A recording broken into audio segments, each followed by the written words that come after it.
Salut, bienvenue à l'Anarchie culinaire, je suis votre hôte Bob le chef. Quand je reçois de la visite chez nous, j'aime bien préparer le plat principal la veille. Comme ça, quand ma visite arrive, je sac ça dans le four puis je peux passer du bon temps avec eux autres dans le salon. Donc au menu aujourd'hui, millefeuilles au bœuf braisé et aux champignons. Le millefeuille au bœuf braisé, en fait, c'est un classique de l'hôtellerie québécoise des années 70 puis 80. C'est une époque où on utilisait vraiment de la pâte philo à toutes les sauces. Puis c'est un peu ça qu'on va faire aujourd'hui. On va faire des étages de pâte philo, de bœuf braisé et de champignons. Donc, sans perdre de temps, on va tout de suite s'attaquer à notre morceau de bœuf braisé.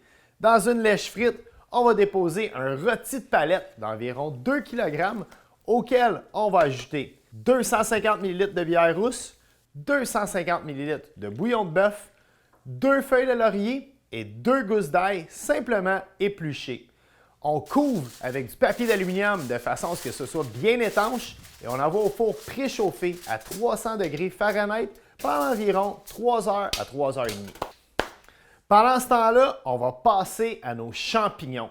On aurait pu prendre n'importe quelle variété de champignons pour la recette d'aujourd'hui, mais j'ai décidé de garder ça simple pour des raisons de coût. On va prendre des champignons blancs.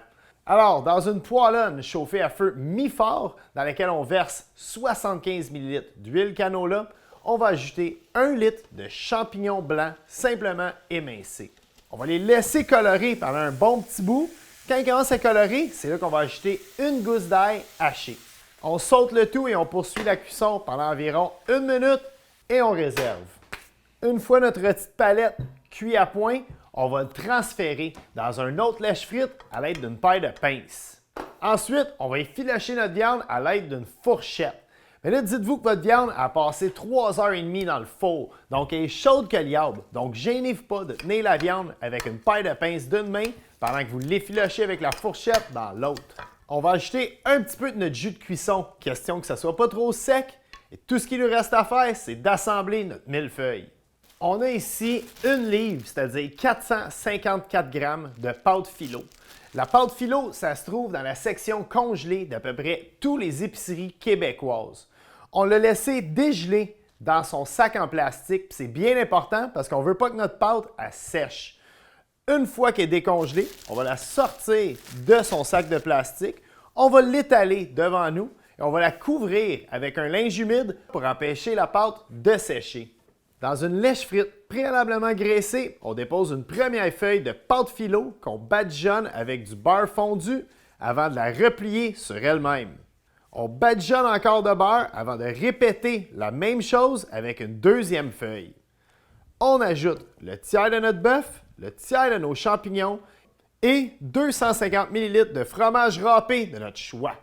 On répète l'opération depuis le début encore 2 fois pour avoir 3 étages. Comme notre recette aujourd'hui porte l'appellation millefeuille, pour l'étage du top, on s'est vraiment gâté en mettant 5 couches de pâte philo. On va portionner à l'aide d'un couteau en coupant 2 fois dans le sens de la largeur et 1 fois dans le sens de la longueur avant d'envoyer au four préchauffé à 350 degrés pendant environ 40 à 45 minutes. Et voilà, une recette simple et tape à l'œil qui m'a permis de passer plus de temps avec mes invités que dans la cuisine devant un four. Millefeuille au bœuf braisé et aux champignons. Bon appétit!